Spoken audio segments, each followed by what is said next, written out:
The body of a lone male has been found in his home. This would have been quite a frenzied attack. The crime scene holds the secrets behind the murder. We've got a person that's found in an unusual position with injuries, plus we've got evidence of clean-up.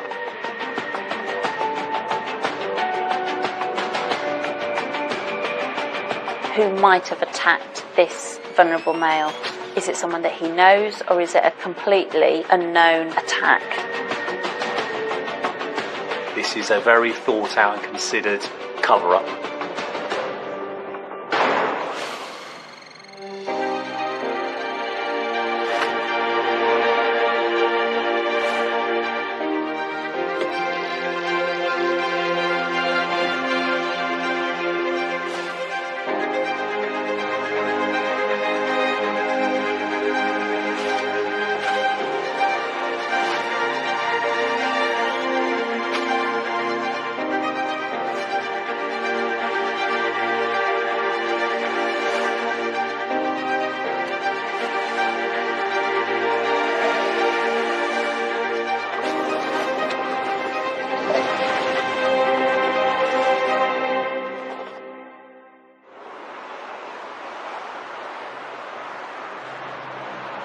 It's 8 a.m. in Surrey. A carer makes her first house call of the day. When she lets herself in, Good evening, Surrey Police. How can I help? she discovers a lifeless body in the bedroom. But it's the patient breathing. I don't think so, no. But there's blood everywhere. He's stone cold. He's stone cold? Yeah. Okay. Sorry. It looks like someone's been in here and tried to bleach up. I don't know what's happening. Just bear with me. Do we know his first name? Yeah, it's Nigel. His name is Nigel Chapman. Don't touch or disturb anything in that area. Stay until the police arrive. Senior Investigating Officer Chris Friday races to the scene. When we're travelling towards an incident like that, you're kind of running through things in your head, such as who is the victim, what witnesses have we got, what scenes do we have, what scenes do we want to preserve. So we're trying to get all those things in motion. The victim's body is lying on the bedroom floor of his one-bed bungalow. There was a significant amount of blood around him. He was found between a wall and his bed. The injuries and the blood were assessed by Uniform as being potential of third-party involvement. We then look to get everyone out and lock it down and class it as a crime scene.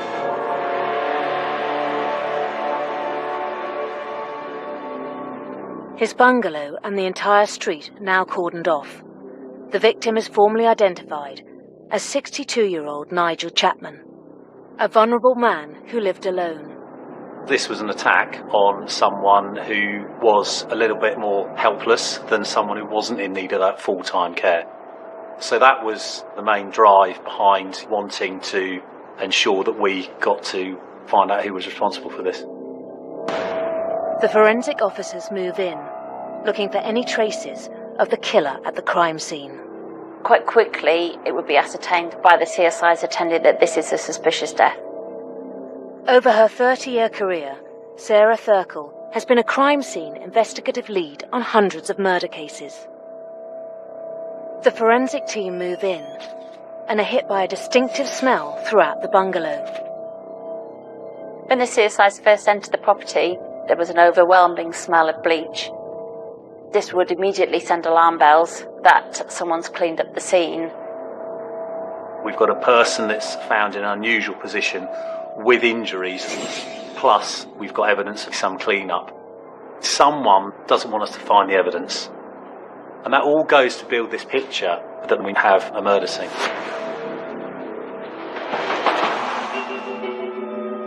A pathologist is sent in to assess the body.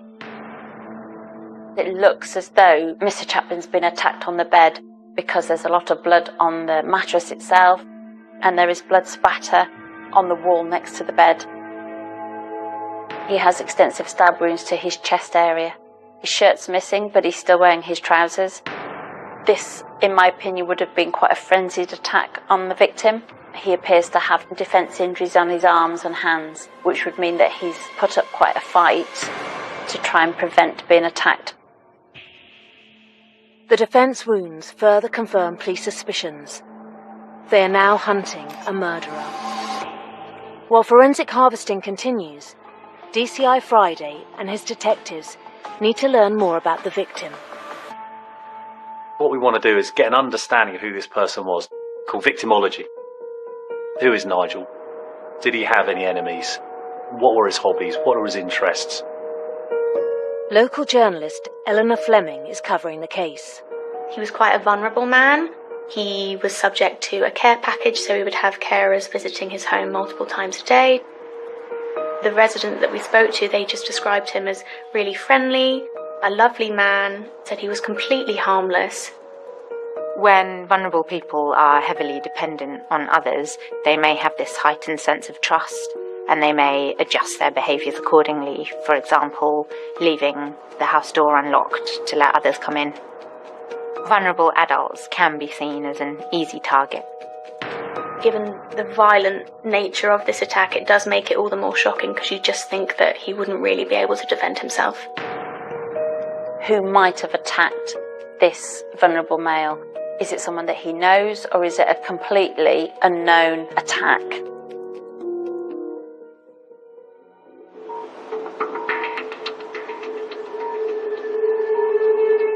On Nigel's front doorstep, CSIs find a handwritten message for the attention of his carer. There was a note on the front door, and it said, "I've gone to feed the ducks down at the pond." The carers turned up to Mr. Chapman's address daily. They thought this was unusual, that he would be up and about that early. The note refers to a stretch of water, 250 metres from the crime scene, known as Riverside. The dog unit has tracked a scent which leads DCI Friday to the area. Dogs are incredibly clever at searching, so they're a valuable asset to police forces to be able to carry out extensive and quick searches. With dog teams now deployed around Riverside, at Nigel's home, the search for clues to his killer continues. As well as harvesting forensic evidence, CSIs use other methods to build a picture of the crime.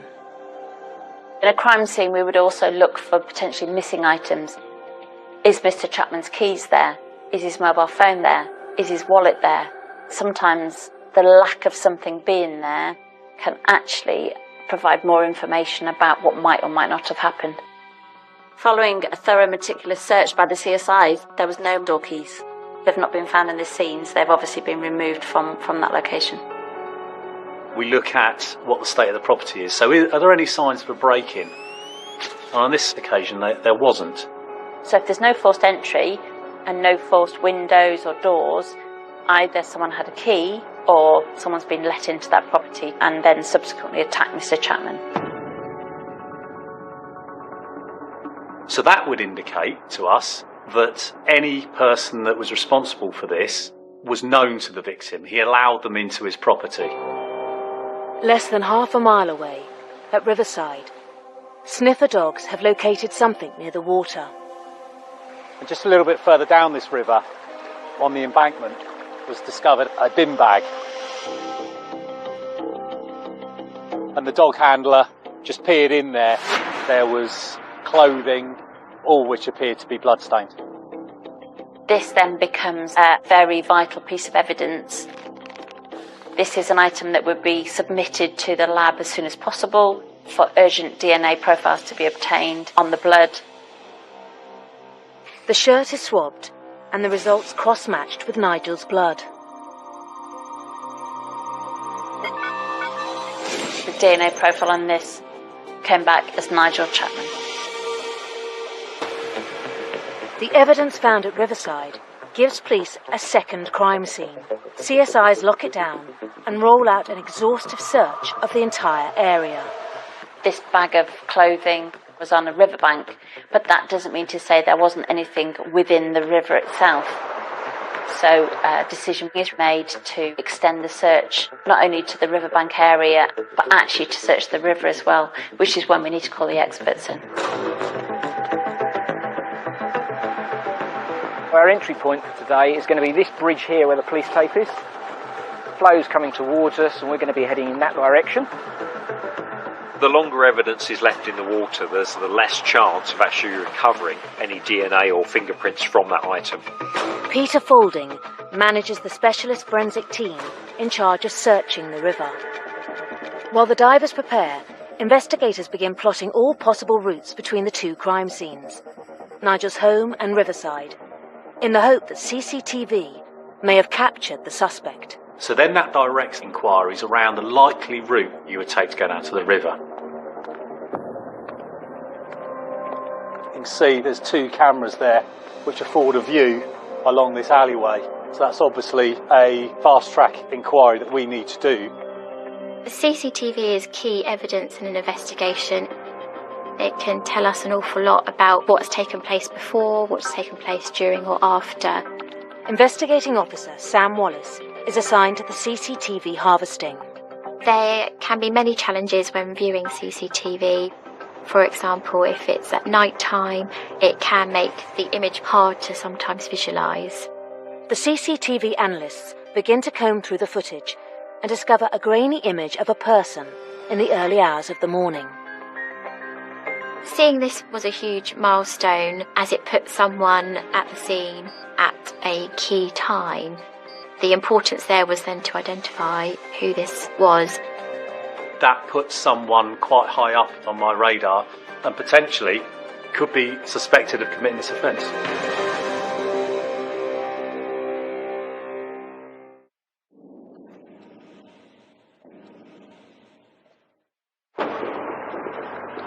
Vulnerable pensioner Nigel Chapman has been murdered in his own home. He was found by his carer with multiple stab wounds. A strong smell of bleach at the crime scene indicates there has been an attempted clean-up, and the victim's house keys are missing. CCTV has captured a shadowy figure in the early hours of the morning, and the digital forensic team continues to collate material from cameras in the area. DNA tests of a blood-stained shirt found in a bin bag at Riverside, 250 metres away, have returned a positive match to the victim. Be careful getting in and out. Be careful of the rocks, logs, twigs, branches, that sort of thing. A specialist team, led by Peter Faulding, was tasked with searching the water. I deployed divers to the water in a line, and then they carry out a systematic search in the river. Keep that line nice and tight. Edges to my feet, edges to my feet. We decided to deploy the bathoscope. It's like a bucket with a glass bottom, so we can actually view through the actual water. And it gives us a very clear image. And it's a slow, meticulous search. We're about ankle deep of silt here. Stop. As the team are searching with the bathoscope, there was something shiny on the bottom. Fine. With forensic gloves, reached down into the water. Quite a deep version. Yeah. Found a set of keys. And produced this key on a piece of rope. 1, 2, 3 on a red tag. It was an excellent find. These keys were able to be matched back to Mr. Chapman's property. One of the keys was the back door key. This again is a significant find. There may well be some DNA possibilities on the key. It's a long shot because the key's been in water, but it will still be swabbed. What started out as being just the bin bag, because we got those specialist search people involved, it quickly meant we could get more evidence and recover more property. The search team makes another significant find. They located a bin bag, and in there was knives, and also a little bit further down the river, a duvet and a pillowcase. And also some bottles of cleaning products. It all fits that picture that this is someone who has removed Nigel's clothing, put the knives in the same bag, cleaned the place, put the empty bottles in there and had then dumped the whole lot in the river. This is a very thought out and considered cover-up. Confident they now have one or more potential murder weapons, the knives are fast-tracked to the lab. The knives will be examined to see if there was any blood on them, but also any fingerprints or any trace evidence that may link back to the murder of Mr. Chapman. The knives' measurements are also shared with the pathologist. He was able then to give an opinion that this weapon was capable of causing that injury that they'd seen. While the swab samples are fast-tracked through the DNA database, detectives learned that the previous evening, police performed a welfare check on Nigel. They analysed the body cam footage of the visit. Hello, Nigel. Yes. We're just here for a quick welfare check on you. Nigel answers the door, and he's fine. Is anyone else here with you at the moment, Nigel? No. We've got body-worn video of our victim being alive and well, alone in his house, with no injuries. How are things in general with you? Reasonably well. Good. I see you've got a nice cat with you there. What's your cat's name? Annabelle. How's that? How old's Annabelle? She's alright. Yeah? She alright? Nigel, you take care, sir. Pleasure to see you. Bye-bye. Detectives now have a confirmed time window of 7 hours from when Nigel was last seen alive to the discovery of his body. While Sam uses this new information to focus the CCTV harvest, the lab returns the DNA swab results from the knives found in the water at Riverside. The knives were negative for DNA. This doesn't mean to say that it weren't the murder weapons or potential murder weapons used on Mr. Chapman. It just means that maybe the knife had been cleaned. Although it doesn't give us, that 100% proof that this was the weapon that was used in terms of DNA, I'm pretty confident that that was the weapon that was used to kill him.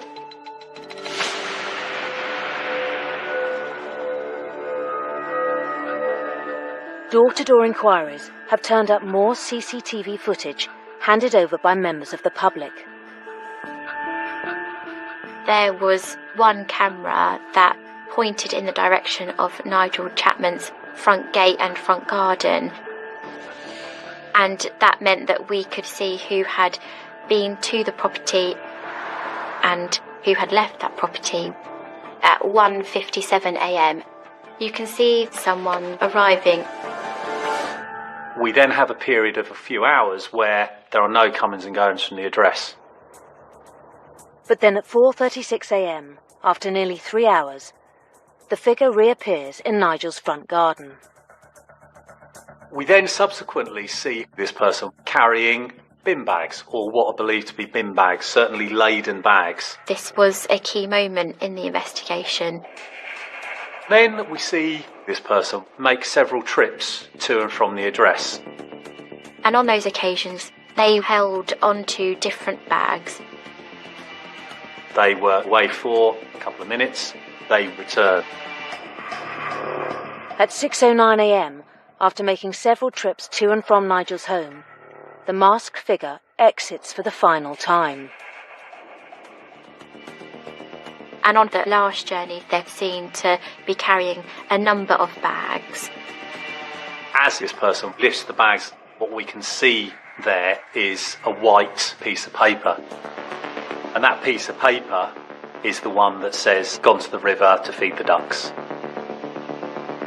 At that point, I'm pretty confident that these are the actions of someone trying to cover their tracks. This is now a suspect for Nigel's murder.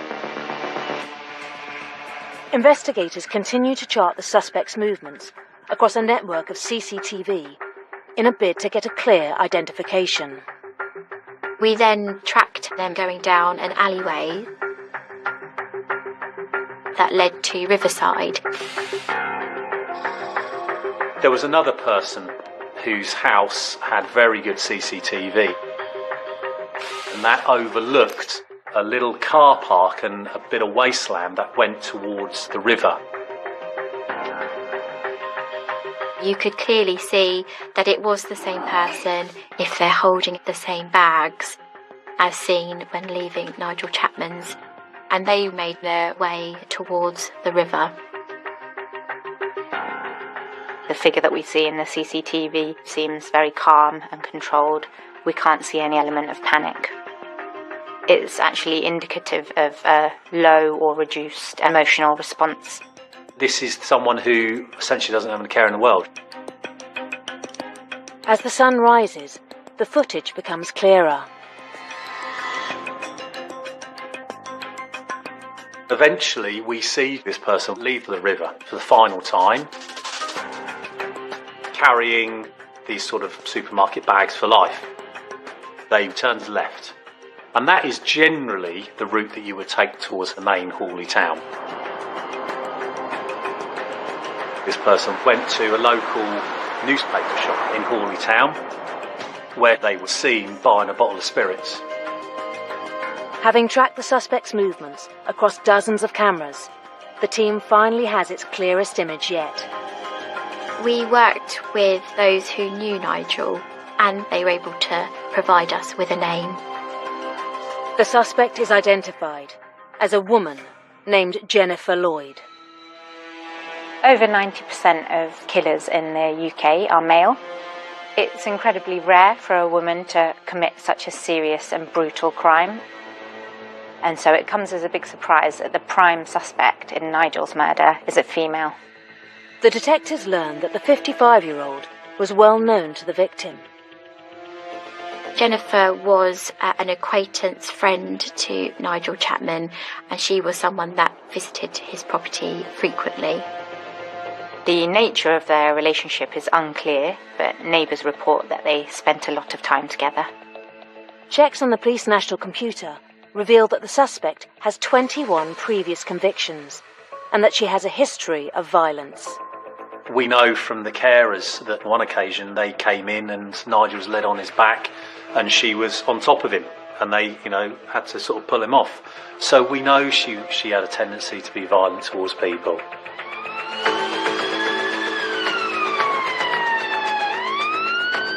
The urgency is because she's suspect for a violent crime. If she gets to know that she's suspected of it, there's a chance that she may flee. And the longer someone is outstanding, the more chance you have of losing vital forensic evidence. A team of officers equipped to force entry are deployed to Lloyd's address. And I think it was around 9:30 in the morning we went to her house. That's the police, listen. She answered the door. I'm arresting you on suspicion of murder. You don't have to say anything through my harm and defence. If you're not mentioned, we'll question something to later on. You are kidding, aren't you? Anything you do say, maybe. You are bloody kidding. Jennifer Lloyd is arrested on suspicion of murder. Jennifer, take a sit up. Jennifer. He's not dead. Jennifer. Upon her arrest, she claimed she was ill. A little pain. Okay, where's your pain? Oh, dummy. I know. You need to breathe. You're not breathing. We find that some people claim that they're ill when they're not, and they feel that is a way of perhaps, running out the time that we can hold them for. He's dead. Don't you fucking tell me he's dead. Jenny, what about? He's still dead. Yes, that's what I'm saying. We're supposed to get married. Jennifer could be using marriage as a ploy to try to trick police into thinking that she really cared about Nigel, to attempt to divert their attention away from her guilt. This is someone who, even in the midst of the arrest, has the presence of mind to attempt to trick police in this way. I'm very confused right now. Oh my God! You're trying to kill me! They're trying to kill me! They're trying to kill me! Now, the pressure on me and the team at that time is that we need to charge this person. We believe she is capable of killing a friend. On three, you're gonna Oh my God, no! Ready? I'm in so much pain! On three. Oh, fuck yeah! Yeah, fucking pieces of shit! Right, Complaining of stomach pain, Jennifer is taken to hospital.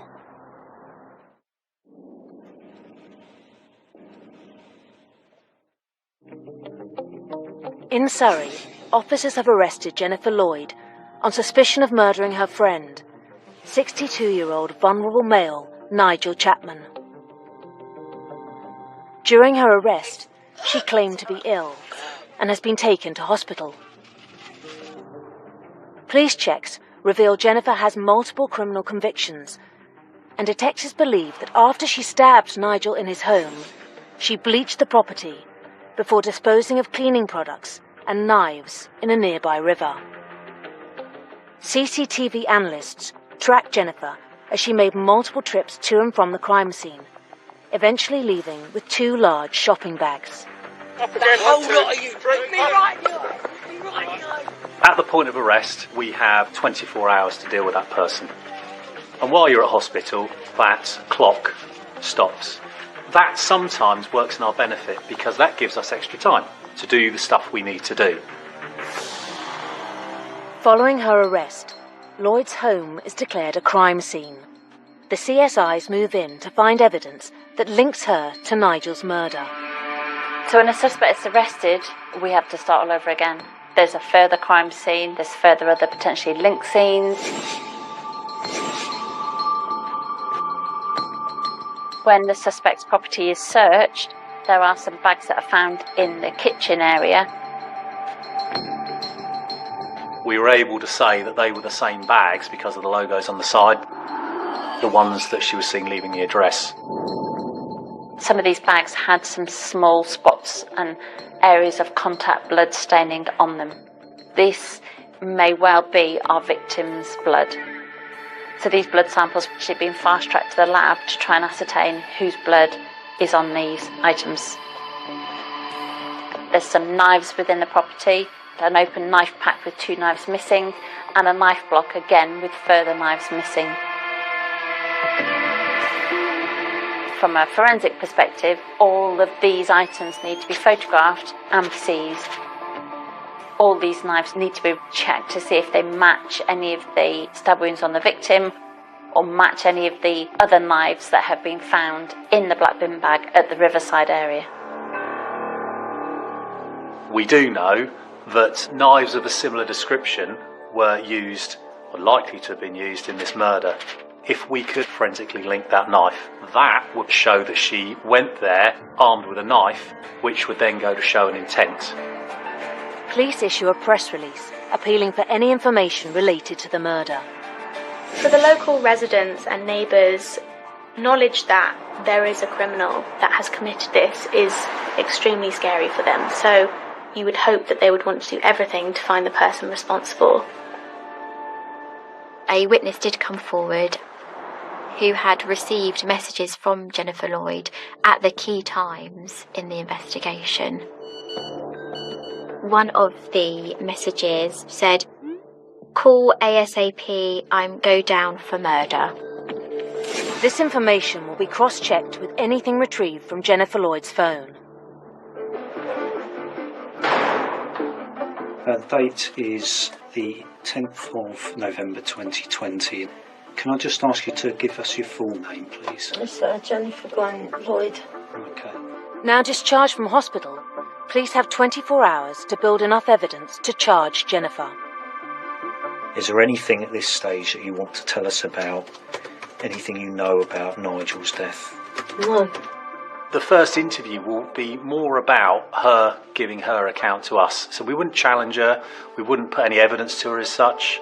So I'll be very straight with you with this question, Jenny, and ask you, did you kill Nigel?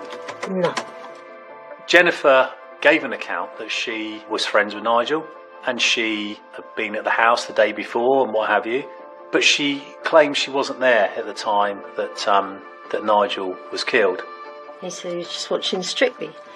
And I'd sit down and watch it with him, which I did.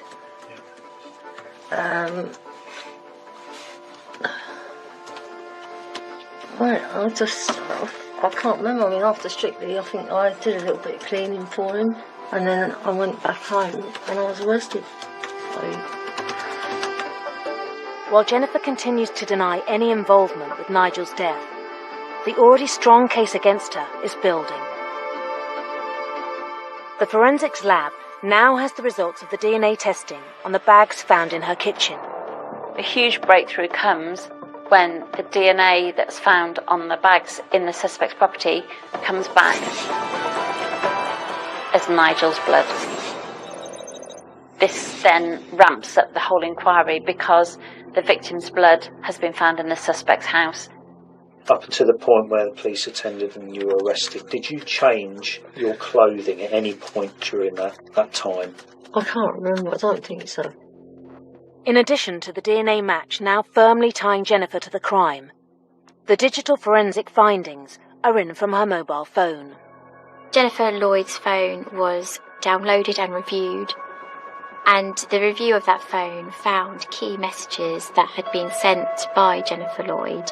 One of the messages was sent at 1:24 a.m. and that was to a ex-partner. Kay, thanks, my best bet still, knock him up.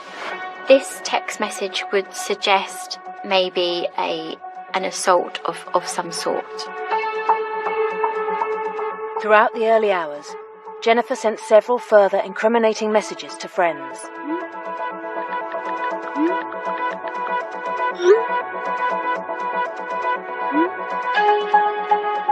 When offenders show very little remorse after carrying out such serious acts of crime, it can indicate that they do not think what they did was wrong and that they're experiencing limited or subdued emotionality in response.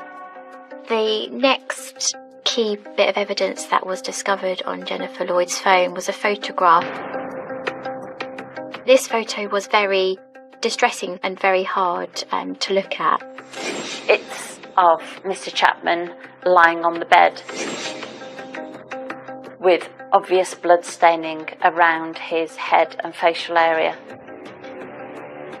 It's a really good find and it's incriminating evidence. By taking photographs of the deceased, Jennifer appears to be undeterred about the consequences of getting caught, and she even appears to be bragging. In text messages, there doesn't appear to be any sense of shock or remorse, and she may even be partly enjoying the situation. By sending those messages, by taking those pictures, it's presented to us someone who is in control of what they're doing and is responsible for his murder. With the evidence against Lloyd building, police apply further pressure, drip-feeding their findings into the interview. So, you're going along Crescent Way. We then started to reveal things like the CCTV. Was that you on the CCTV? I can't be certain. I really can't. You started to say, well, it looks, could be me, looks like me. I think, I'm not 100%. Okay. We then started to introduce the CCTV from subsequent locations. After holding out for hours, the weight of evidence mounts, and Lloyd finally breaks. Yeah, I suppose, yes, it was me. Did it look like me? It was me. Okay. Eventually, she admitted, yeah, that was her, but she would still deny any involvement in Nigel's death. The fifth interview, we introduced the fact that the bin bag had been found in the river and Nigel's blood-stained clothes were there. So, the bin line has been located at the river. It runs parallel to Riverside. Okay. Do you know Riverside? You're nodding to me. Yeah, I've lived there 30 years. Okay. Police are very well versed in applying pressure as the investigation continues. And this contained items of clothing, a bottle of bleach and various other cleaning products, a white bedsheet and other items of clothing. What can you tell me about those items? There becomes a point where forensic and digital evidence is so overwhelming that the suspect has little choice but to admit their involvement. What can you tell me about those items? I put them there. Pardon? I put them there. As far as I remember, I came out with a bag, a black bag, Okay. with those items in, and took them down there. Back at the river? Yeah. And thought I discarded of them. So you put them there? Yeah. don't know what I was thinking. Just tell me why you were getting rid of them. Because I was scared. What were you scared about?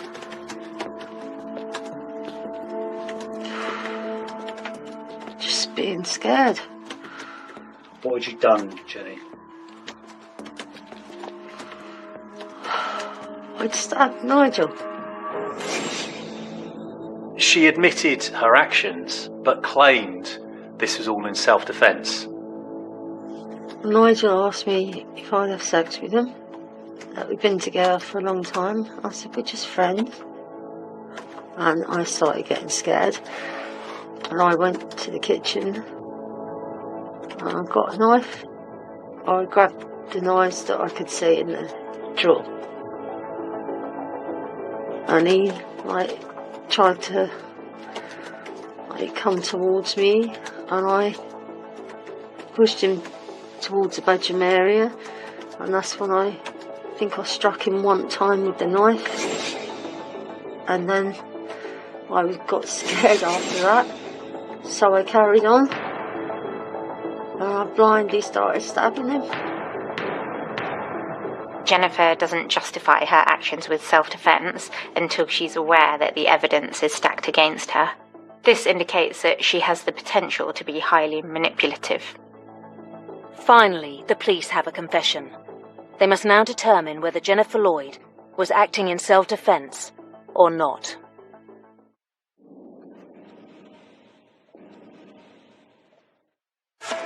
You fucking pieces of shit.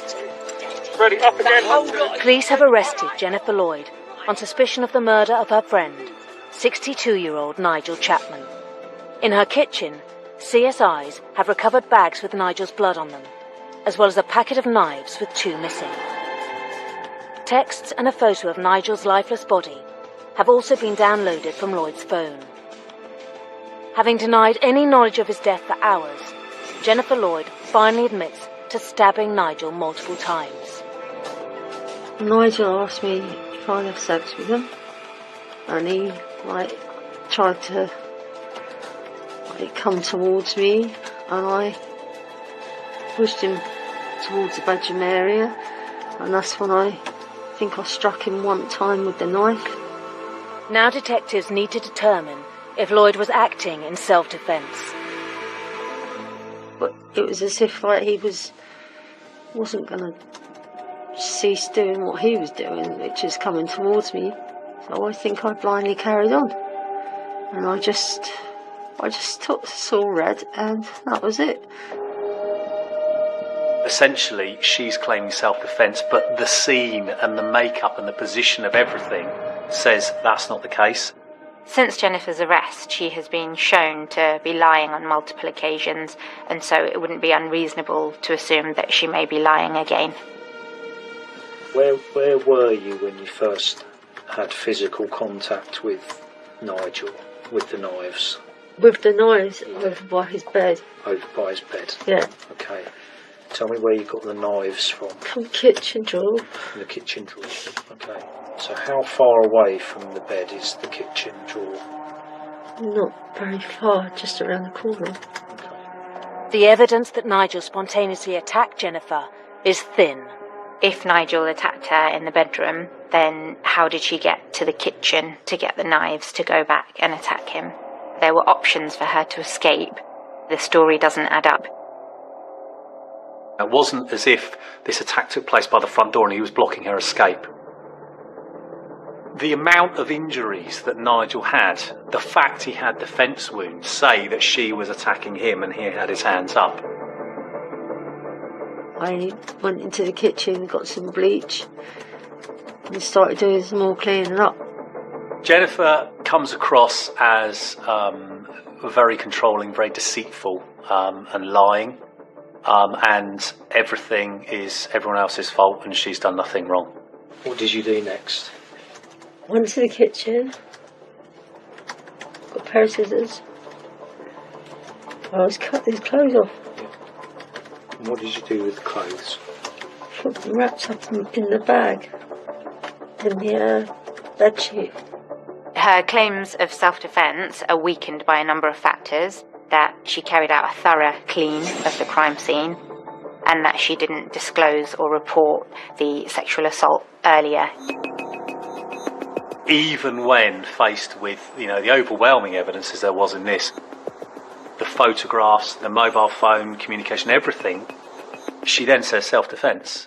This is a person that never really admitted to what she did. Now Lloyd has confessed to killing Nigel. The police test her assertion of self-defence by asking her about the photograph she took of his body. I sat down for a bit because I was shattered. Like I said, I tried to get Nigel to get back on the bed, and I couldn't, and he's heavy. I sat down and made a phone call, and I was scared. And I got through to a friend. And that friend said they didn't believe what I was telling them, even though I was crying and shaking and all that. Right? They wouldn't believe me, and they said take a photo. So I took a photo. After over 48 hours in custody, police finally have enough evidence to charge Jennifer Lloyd. Some weeks after she's put on remand, they receive a call from one of Nigel's neighbours.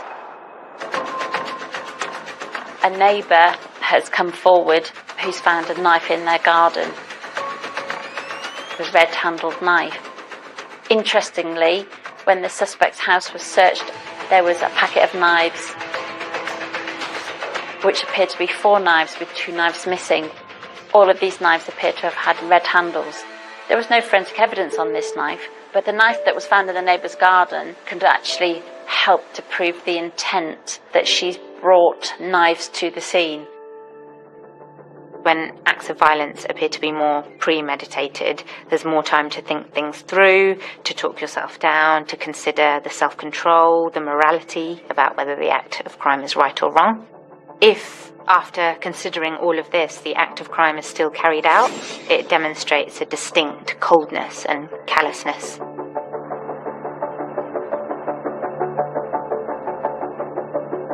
On the 16th of November 2021, at Guildford Crown Court, Jennifer Lloyd stands trial for the murder of Nigel Chapman and enters the plea of not guilty. In court, we heard that Jennifer had significant mental health problems, that she'd suffered with depression and anxiety throughout her life and experienced a lot of trauma. I think the defence counsel described her life as fairly chaotic. Research shows that there's an association between being a victim of violence and later perpetrating violence. By being subjected to or witnessing violence in this way, we come to learn that violence is an appropriate reaction to dealing with conflict or stress. In the sentencing, they talked a lot more about her, just how she had a history of substance misuse and she'd been diagnosed with mental and personality disorders. Just 5 days into the trial, Jennifer Lloyd changes her plea to guilty. She was presented with the overwhelming evidence that she, and only she, was responsible for this. She came up with no plausible defence at all that we, were not able to disprove. She was probably advised by a defence team to plead. Unfortunately, she did. On the 29th of November, Jennifer Lloyd is sentenced to life in prison, with a minimum term of 15 years. This was a person that was meant to be her friend. This was a person who she used to socialise with, someone who used to go around and allegedly cook dinner with him, watch the TV, all that sort of stuff. Altercations, tensions and frustrations may build in relationships over time. If this is coupled with mental health difficulties, substance use and other relevant factors, it might be that crime is more likely to occur. He was a very vulnerable man who I think just wanted to be liked and to be loved, which also made him vulnerable to the people that sort of preyed on him. A lot of investigations we get, there is a motive behind it. There's a reason for it. There was no real motive for this. I don't know what caused her to carry out these actions this night, and perhaps we never will know.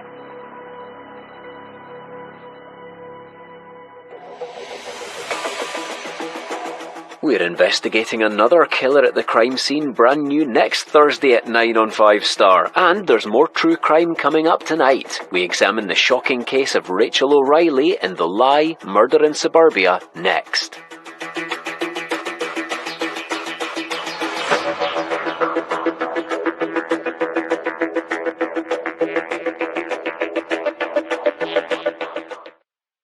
Welcome to HMP Style, the most notorious female prison in Britain. Here's a place in which some monsters lie. There's a lot of murderers, child killers. Join us to discover the drama of HMP Style, Women Behind Bars, Wednesday at 9 on Channel 5 and My 5.